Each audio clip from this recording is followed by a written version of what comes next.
chers collègues, que j'ai reçu 2 demandes d'explication de vote de nos collègues Thérèse Faye et Abdoulaye Tall en application de l'article 78, alinéa 5 de notre règlement intérieur. Honorable Thérèse Faye, vous avez la parole.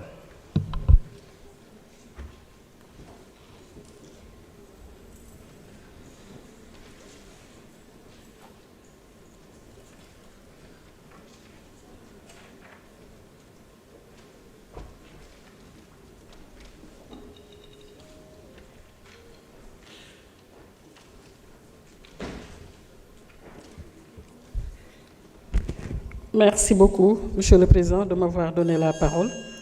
Monsieur le ministre de la Justice, garde des Sceaux, chers honorables députés, Monsieur le ministre, je voudrais juste expliquer mon choix, c'est-à-dire ma décision de m'abstenir par rapport au projet de loi qui nous a été présenté aujourd'hui. Monsieur le ministre, ma jàpp ne ginnaaw bi ñu càmbaree article yi nga xam ne moom moo composé projet de loi bi ñu ñëwee ba fi nga xam ne moom la ñuy wax article 17 dañ ci proposer la création d'un fonds spécial. Ma jàpp ne que monsieur le ministre, ci sa biir ministère am na lu ñuy wax office national de recouvrement des avoirs criminels. Ma yaakaar ne ci yaxanal ak ci rationaliser les ressources tant financières et humaines gisuma ne que war nañu créer waat beneen fonds bu fekkente ne bépp koppar bu ñu jëlee ci wàllu loi bi nga xam moom la ñuy def nga xam ne lanceur d'alerte yi gannaaw bu ñu waxee am na lu mu jur loolu war na mën a dem directement ci office boobu sama xalaat la. bu loolu passé monsieur le ministre ci article 20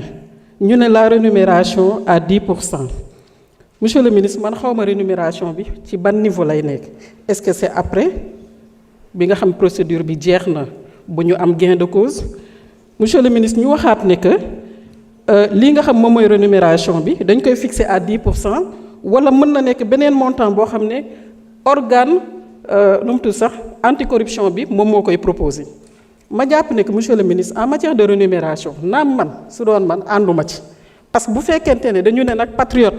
Sénégal la ñuy wax waxuma nag seen patriote mais damay wax patriote de façon générale nit warta mën a ne da ngay liggéeyal sa réew da ngay dimbale ca sa réew pour ñu gën a jubanti comme ni ngeen koy waxee ci anam yoo xam ne da nga ciy séentu xaalis man dama jàpp ne que loolu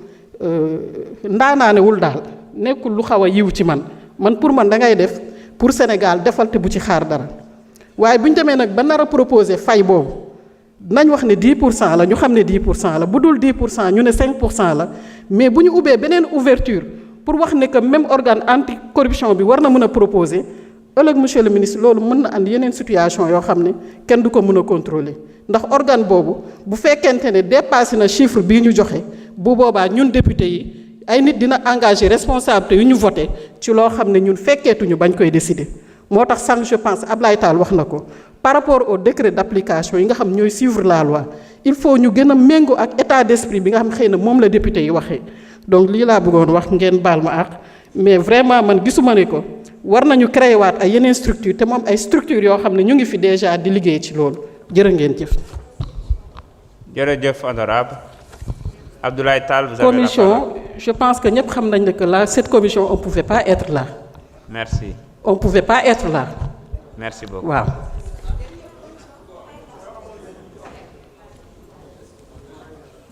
Je vous remercie, Monsieur le Président. C'est vrai que la loi, si vous avez mom, da nga ci d'accord nga mandu ci wala nga contre ko mais yakana lim wax ni dafa mel dafa contre mais né da ci préférer mandu ci bu ñëwon commission dinañ comprendre lu bari wax nañ ko fofu te commission mom ku bok ci commission mën na ñëw comme député bu né mën na fa ñëw te amna droit jël ci cadeau amna droit jël cadeau limu mënul rek moy voter bu féké bokku ci commission bi benen bi moy ONRAC moy Office national de recouvrement des avoirs criminels. Ça n'a absolument rien à voir avec le fonds en question. ONRAC, c'est pour, d'habitude, tout ce qui a été recouvré à la suite des procédures de droit commun. ONRAC gère. En réalité, ils recouvrent, mais en réalité, les fonds recouvrés par l'ONRAC sont reversés au niveau de la CDC, si je ne me trompe. C'est là caisse de dépôt et des consignations qui reçoivent tous les fonds reversés par l'ordre. On dañ ni ko bu ñu jàppee oto te oto day yàqu produit périssable la wala ñu jàpp marchandise boo xam mën na yàqu tant que procédure mu ngi dem te bu ñu ko seetaanee mu yàqu perte de la valeur mën nañ ko jaay jël xaalis bi dencal ko ëllëg ci biir bu ñu demee ba seetal nit ki ñu delloo ko lii muy valeur bi maanaam li ñu ko jaayee woon pour ñu bàyyi bañ a bàyyi 5 ans après ou 4 ans après bu doon oto la pneu yi yàqu moteur bi yàqu dootu amati valeur mu perdre bien am même boo koy restituer kon épave nga koy restituer loolu moo tax a jóg ONRAC yi nga xamante ni nag ça découle d'une condamnation définitive par la confiscation des biens par exemple en matière de blanchiment de capitaux wala ñu jaay ka ne waroon ñu kaa dellu en matière de trafic de drogue loolu dañ ni loolu ci keesu état la jëm mais day fekk dugg na CDC bu ñu ko réglé ñoom xam na ñu ngi koy réglé alors li ko tax a jóg contrairement à ce que vous parlez de salaire c'est pas une rémunération comme salaire c'est une compensation parce que ki ñëw pour collaborer ma rappelé également à l'attention d'ailleurs de monsieur le ministre et ça a été discuté même en commission mais mbirum compenser un indicateur ou un lanceur d'alerte avant même ñu élaborer cette loi mais lu yàgg la dem leen douane boo demee douane di nga gis ne effectivement pour inciter les Sénégalais à collaborer davantage effectivement dañuy jël benn pécule wala jël benn en tout cas benn montant fixé ko jox ko pour neexalee ko te ñooñu dañuy contribuer à ce que des recouvrements efficaces soient faits par rapport aux délits douaniers noonu la amee ci yeneen même au niveau des conventions des Nations Unies est-ce que xam nga Nations Unies ONU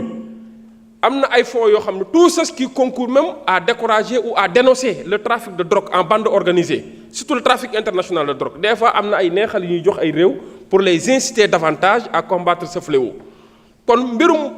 joxe neexal loolu ça ne fait que encourager des Sénégalais des Sénégalaises en tout cas des citoyens modèles à venir participer activement à la vie d'une nation notamment bu fekkee dañoo nekk ci conquête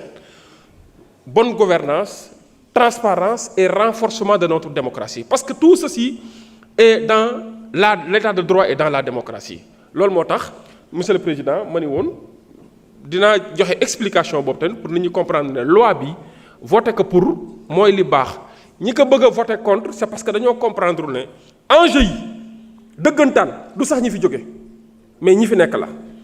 du sax ñi fi jóge mais ñi fi nekk la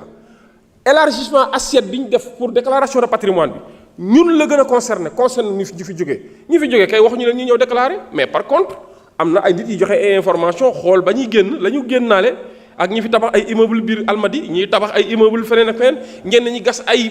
chambre forte laa ko mën a tuddee yor ay kër feneen ak feneen teg fab gardien fekk xaalis la ba kii seen i matelas ak seen i armoire yëpp xaalis la loolu tamit dañuy soxla ñoo xam ne dinañ ñu ko wax buñ leen ñu waxee ba pare ñu compal leen jox leen li nga xamante ni nag foofu nag laa ne nañ ci waxtaanaat te effectivement foofu la décret d'application bi di ñëwee tey wax nañ ko en commission mooy bu fekkee xaalis bi dafa bari goo xam ne bu ñu la si jëlee 10% jox la ko mën ngaa toog sa tool di jënd say journaux chaque jour di lire li xew si dëkk bi mais ngay liggéey dootu ko soxla ko loo liggéey parce que sa njaboot moom daanaka seen dono defar nga ko loolu tamit mën nañ ko xool parce que lépp nag day jug si ñoŋal alalu askan wi jógewul ci ñoŋal alalu askan wi waaye ñu fexe ba effectivement askan wi nekk ñoo xam ne ñooy présider à leur propre destinée loolu léegi moo nekkoon kàddu yi maa ngi leen di gërëm di leen remercier.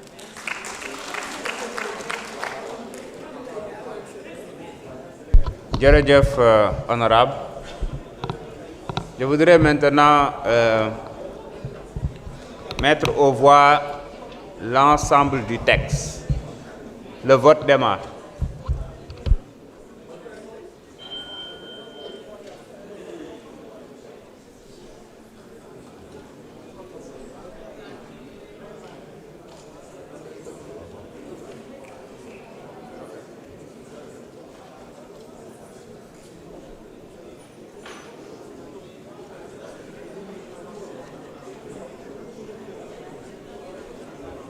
Le vote a démarré.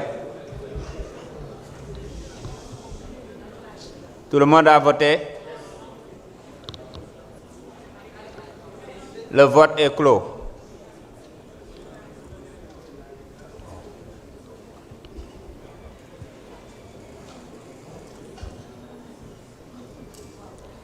Sur 165, nous avons enregistré 134 votants, dont 8 par délégation.